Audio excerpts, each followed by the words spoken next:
नमस्कार दोस्तों, स्वागत है आपका हमारे नए यूट्यूब चैनल पर। दोस्तों हम बात करेंगे आज आर्थिक समीक्षा 2021-22 के बारे में। दोस्तों हमारा ये नया चैनल है, अगर आपको हमारे पढ़ाने का तरीका अच्छा लगे तो आप हमारे चैनल को लाइक करें, शेयर करें और सब्सक्राइब करें, नहीं तो आप हमारी वीडियो को देखें और इसका आनंद लें। आर्थिक समीक्षा 2021 और 22 के बारे में हम बात करेंगे।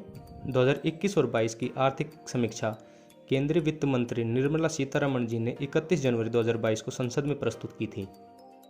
आर्थिक समीक्षा के अनुसार भारतीय अर्थव्यवस्था 2020-21 में 7.3% की गिरावट के बाद वर्ष 2021-22 में 9.2% वास्तविक वृद्धि दर्ज करेगी। वर्ष 2022-23 में भारत के सकल घरेलू उत्पाद (जीडीपी) में वृद्धि दर 8.0 से 8.5% रहने का अनुमान किया गया है। 2021-22 में कृषि और संबंधित क्षेत्रों के 3.9%, उद्योग के 11.8% और सेवा क्षेत्र के 8.2% बढ़ने का अनुमान है। प्रमुख क्षेत्रों की वृद्धि आइए हम देखते हैं। दोस्तों कृषि क्षेत्र में 2020-21 में 3.6% की वृद्धि हुई थी और 2021 और 22 में 3.9% की वृद्धि हुई है। और औद्योगिक क्षेत्र में 7% की वृद्धि हुई थी 2020-21 में, लेकिन 2021 और 22 में 11.8% की वृद्धि देखी गई। सेवा क्षेत्र में दोस्तों गिरावट आई है 0.2% की। 2020-21 में 8.4% थी और 2021 और 22 में 8.2%, 0.2% की गिरावट दर्ज की गई सेवा क्षेत्र में। 31 दिसंबर 2021 तक भारत का विदेशी मुद्रा भंडार $633.6 बिलियन के स्तर पर पहुंच गया। भारत चीन, जापान और स्विट्जरलैंड के बाद दुनिया में चौथा सबसे बड़ा विदेशी मुद्रा भंडार का धारक था। सितंबर 2021 के अंत तक भारत पर विदेशी ऋण बढ़कर $593.1 बिलियन हो गया। दोस्तों भारत के वस्तुगत निर्यात हम देखते हैं। तेल मूल्यों में भारी वृद्धि के चलते अप्रैल से नवंबर 2021 में इनके 8 महीनों के कुल निर्यातों में पेट्रोलियम उत्पाद का भाग ही सर्वोच्च प्रतिशत रहा, जिसका प्रतिशत था 14.9% रहा। दोस्तों हम देखते हैं भारत के वस्तुगत निर्यातों में प्रमुख उत्पादों का अंश देखते हैं। यह अप्रैल से नवंबर 2021 तक का है। दोस्तों इसमें पहले नंबर पर पेट्रोलियम उत्पाद होता है। पेट्रोलियम उत्पाद में 14.9% की वृद्धि हुई निर्यातों में, जो कि हमारे देश से, जैसे कि निर्यात यानी कि हमारे देश से दूसरे देश को भेजना, सप्लाई करना। दूसरे नंबर पर है मोती व बहुमूल्य पत्थर। दोस्तों इनका जो निर्यात है वो हमारे देश से 6.8% रहा। और तीसरे नंबर पर लोहा एवं इस्पात है, जिनका 6% निर्यात रहा। और चौथे पर है औषधि फॉर्मुलेशन, जिसका 4.7%। और पांचवें पर है स्वर्ण व अन्य आभूषण होते हैं, जो 2.8% का निर्यात रहा। दोस्तों आर्थिक समीक्षा के अनुसार अप्रैल 2021 से नवंबर 2021 की अवधि में भारत के सर्वाधिक वस्तुगत निर्यात अमेरिका को रहे हैं, जिसमें अमेरिका को भारत की तरफ से 18.4% निर्यात किए गए थे।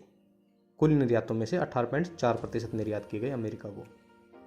अब आते हैं दोस्तों भारत के वस्तुगत निर्यातों में प्रमुख गंतव्य, जिन जिन देशों को हमने सबसे ज़्यादा निर्यात किया उनका। दोस्तों पहले नंबर पर इनमें आता है अमेरिका का स्थान, जिनको हमने कुल निर्यातों का 18.1% निर्यात किया है। फिर दूसरे नंबर पर आता है संयुक्त अरब अमीरात UAE, जिसको हमने 6.6% निर्यात किया है कुल निर्यातों का। फिर तीसरे पर आता है चीन, जिसको हमने 5.9% किया है। चौथे पर आता है बांग्लादेश, जिसको हमने 3.5% निर्यात किया है। और पाँचवें पर आता है हांगकांग, जिनको हमने 2.8% निर्यात किए हैं कुल निर्यातों का। दोस्तों भारत के कुछ वस्तुगत आयात, जो आयात यानी कि दूसरे देशों से कच्चा माल लेना, दूसरे देशों से कच्चा माल हमारे देश में जो आता है उसे हम आयात कहते हैं। आर्थिक समीक्षा में प्रस्तुत आंकड़े के अनुसार अप्रैल 2021 से दिसंबर 2021 की अवधि में भारत के कुल वस्तुगत आयात $443.8 अरब के थे। चलिए दोस्तों हम देखते हैं कुछ वस्तुगत आयात। इसमें पहला स्थान है दोस्तों पेट्रोलियम क्रूड का। दोस्तों पेट्रोलियम क्रूड है जो कुल वस्तुगत आयातों का 19.2% आयात किया गया। फिर दूसरे नंबर पर स्वर्ण, सोना जो 8.7% आयात किया गया कुल आयातों का। फिर तीसरे पर है पेट्रोलियम पदार्थ जो 6.3% आयात किए गए। तो दोस्तों चौथे पर आता है पर्ल्स, प्रेशियस व सेमी प्रेशियसन स्टोन जो कि कुल आयातों का 5% आयात किया गया। पाँचवें पर आता है कोयला एवं कोक जो कि 4.9% किया गया। अप्रैल 2021 से नवंबर 2021 की अवधि में भारत के वस्तुगत आयातों में सर्वाधिक आयात चीन से रहे हैं। चलिए दोस्तों हम देखते हैं वस्तुगत आयातों में प्रमुख स्रोत देखते हैं हम किन किन देशों से हमने सबसे ज़्यादा आयात किए हैं। तो इनमें पहले नंबर पर आते हैं चीन। चीन से भारत ने कुल आयातों का 15.5% आयात किया। दूसरे पर आता है संयुक्त अरब अमीरात जो जिसे यूएई बोलते हैं, उससे 7.3% आयात किया गया। तीसरे पर अमेरिका जिससे 7.2% आयात किया गया। चौथे पर है सऊदी अरब जिससे 5% आयात किया गया और इराक से 4.9 जो 5वें नंबर पर। भारत में सेवा क्षेत्र ही एफडीआई अंतर प्रवाह का सबसे बड़ा प्राप्तकर्ता है।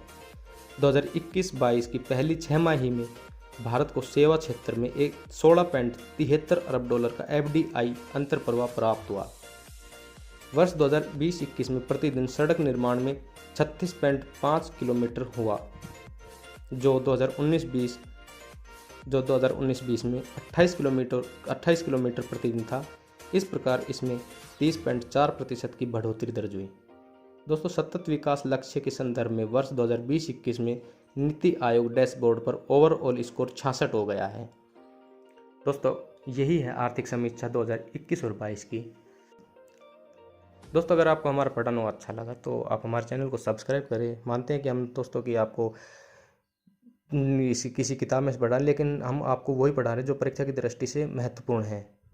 दोस्तों अगर आपको हमारा पढ़ाना अच्छा लगा तो आप हमारे पेज को लाइक करें, चैनल को लाइक करें, शेयर करें और सब्सक्राइब करें। थैंक यू दोस्तों।